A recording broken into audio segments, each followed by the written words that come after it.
Are Western countries leading themselves to a new form of communism? According to one French author, the crisis we're facing due to the pandemic is redefining the balance of economical and political powers between governments and big tech. Our France correspondent David Vivers has the story. History has taught us that communism is known as an ideology leading to authoritative, dictatorial regimes.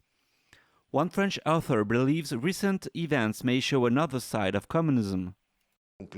Communism is about all means of production controlled in the hand of the state. It is then redistributed between people. Nowadays, it is not states owning the means of production, but a small group of big companies.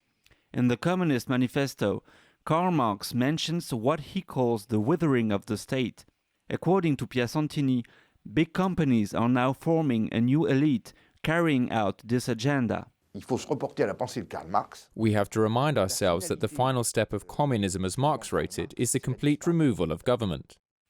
According to the S&P 500, the stock market finished 2020 at record highs, while CDC figures show the virus surging and census data shows higher level of unemployment and 1 in 8 Americans reporting not having enough food to eat. This means there's a break between a small group of people owning the big companies and the rest of the population. My point is that the high finance is now influencing politics. It's not the other way around. We see that rules in the EU support the finance more than protecting people's rights. The debate about big tech companies' influence is not new.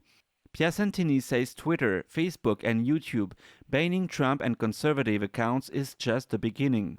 He says other ideas such as minimum wages for all, the disappearance of culture, traditions and borders between countries which are on the agenda of leftist parties across the globe, gives support to what Marx called the final step of communism.